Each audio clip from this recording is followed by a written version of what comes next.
લાલગેટ પોલીસે ભજીયા અને પાનના ગલ્લા પરથી ઝડપી પાડેલ એમડી ડ્રગ્સ મામલે એમડી ડિલિવરી કરનાર ભરૂચ અને મુંબઈના આરોપીઓને પણ ઝડપી પાડ્યા છે। લાલગેટ પોલીસે બાતમીના આધારે ભજીયાની લારી અને પાનના ગલ્લા પરથી એમડી ડ્રગ્સનું વેચાણ કરનાર મોઇનુદ્દીન અંસારી તથા તેના સાથીદારો જાફર ગોડીલ સહિત 3ને ઝડપી પાડ્યા હતા। તો પોલીસ પૂછપરછમાં આ એમડી ડ્રગ્સ ભરૂચના ઝમીર સબ્બીર શેખ મારફતે અથર મંસૂરી પાસેથી જાફર ગોડીલ મંગાવતો હોવાનું બહાર આવતા ભરૂચથી અથર આરિફ મંસૂરીને ઝડપી પાડી તે મુંબઈથી જેની પાસેથી એમડી મંગાવતો હતો તે અશરફ સોખિયાને પણ ઝડપી પાડ્યા હતા, જ્યારે પોલીસે ભજીયા અને પાનની લારી પણ કબજે લીધી હતી। જેને આધારે લાલગેટ પોલીસ દ્વારા ભરૂચની અંદરથી અથર આરિફ મંસૂરી નામના ઈસમની અટકાયત કરવામાં આવેલી હતી।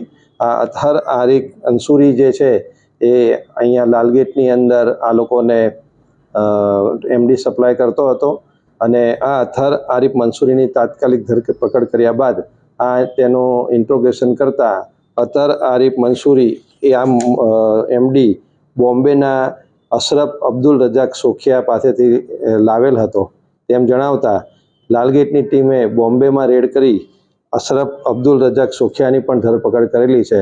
એમ આ ગુનાની અંદર અગાઉ 3 આરોપી પકડાયેલા હતા। એ પછી એક ભરૂચથી અથર આરિફ મંસૂરી અને બોમ્બેથી અશરફ અબ્દુલ રજાક સોખિયાની ધરપકડ કરવામાં આવેલી છે અને આખો જે આ લોકોનું રેકેટ છે એ લાલગેટ પોલીસે ઓપન કરેલું છે।